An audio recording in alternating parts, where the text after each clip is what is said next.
برطانیہ اور پاکستان کی معروف کاروباری سیاسی و سماجی شخصیت ملک عطا اللہ گنجیرہ نے سوئٹزرلینڈ کے شہر جنیوا میں پاکستان کی قومی اسمبلی کے اسپیکر سردار ایاز صادق سے اہم ملاقات کی۔ ملاقات کے دوران دونوں رہنماؤں نے پاکستان میں سرمایہ کاری کے مواقع، اوورسیز پاکستانیوں کو درپیش مسائل اور قومی معیشت کی ترقی میں بیرون ملک مقیم پاکستانیوں کے کردار پر تفصیلی تبادلہ خیال کیا۔ ملاقات خوشگوار اور دوستانہ ماحول میں ہوئی، جس میں ملک عطا اللہ گنجیرہ نے اسپیکر قومی اسمبلی کو یورپ میں مقیم پاکستانی کمیونٹی کے مسائل، جذبات اور وطن سے ان کی گہری وابستگی سے آگاہ کیا۔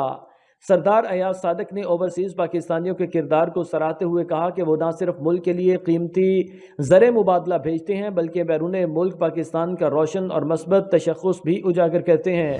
انہوں نے یقین دلایا کہ اوورسیز پاکستانیوں کو درپیش مسائل کے حل کے لیے قومی سطح پر عملی اقدامات کیے جائیں گے۔ ملک عطا اللہ گنجیرہ نے اسپیکر کو پاکستان میں اپنی جاری کاروباری و سیاسی منصوبوں سے بھی آگاہ کیا اور مستقبل میں مزید سرمایہ کاری اور قومی سیاست میں فعال کردار ادا کرنے کے عزم کا اظہار کیا۔ یہ ملاقات دونوں شخصیات کے درمیان باہمی اعتماد، ہم آہنگی اور تعاون کی عکاسی تھی، جو پاکستان کے بہتر مستقبل کی جانب ایک مثبت پیش رفت تصور کی جا رہی ہے۔